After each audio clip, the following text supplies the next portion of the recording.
نن هیڅوک زما له کوره ژوندي نه وځي. منډه کړه، هغه راورسېده. هغوی جادوګر دي او زمونږ کلي ته ګواښ دي. پاڅه، ژر پاڅه، هغه راورسېده. اوس به هیڅوک زما له منګولو ونه تښتي. په خطرناک ځنګل کې دغه ښځه او خاوند روان وي او د اوسه یو بکس هم او دغه ډېر یریږي چې دلته به راته یو ځای میلاو نشي چې هلته موږ پاتې شو او د دیو نظر په یو کور باندې ولګي او ښځه ورته وایي چې دلته پاتې کېږو او خاوند یې ورته وایي چې صحیح ده او د کور په طرف ور روان شي او چې دروازې خواله ورسي ښځه ورته وایي آیا ته فکر کوي چې دلته مګر زه ډېره ویره لرم. په دې کې چې دروازه کولاو کې او دننه ورشي نو هغې نظر په یو څه باندې ولګي او ډېر اریان چې هغه ورته وایي ښه راغلاست. دغه جادوګر یې د لاسه ونیسي او دننه بوځي. ستړي یاست، دلته آرام وخورئ.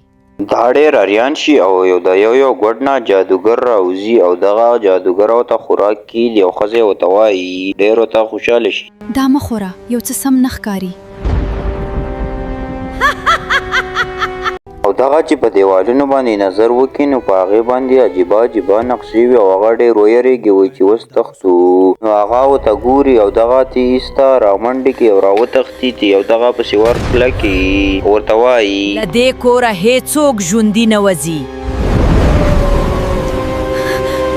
په بل طرف ته دې منډې کې او هغه پسې راشي دغلته او په دې یو خپل جادو وکړي او دغه بله ښځه ونیسي او ورته وایي چې مه یارېږه دې سه یو جادویي کاڼی وي او هغه چې هغه چوړیل ته څنګ ونیسي په هغې څه چل وشي او ویریږي نو ښځه هم ډېره خوشحاله شي او هغه کاڼی ورته هغه ونیسي هغه پړقېږي نو هغه ترې ډېر ویریږي او کور هم راولېږي او دې وتې ایسته بهر ته ځان له وتښتي او چې بهر ته راوځي په دې بل ګېټ هم ترې راوځي او هغه پسې شاته راپسې وي او ور روانه وي پسې او دغه شانتې دې ومنډې وهي او هغه پسې شاته ورپسې او هغه یو جادو وکړي او دوی وایي چې دې ته ورننوځو هغه هغې ته ورننوځي او خپل کلي خلکو ته بیا خبرې کوي. هغوی جادوګر دي او زمونږ کلي ته ګواښ دي. دغه د یو دمګرې حجرې ته راشي او هغه دمګری ورته وایي دا تعویض به تاسو د جادوګرو له شره وژغوري.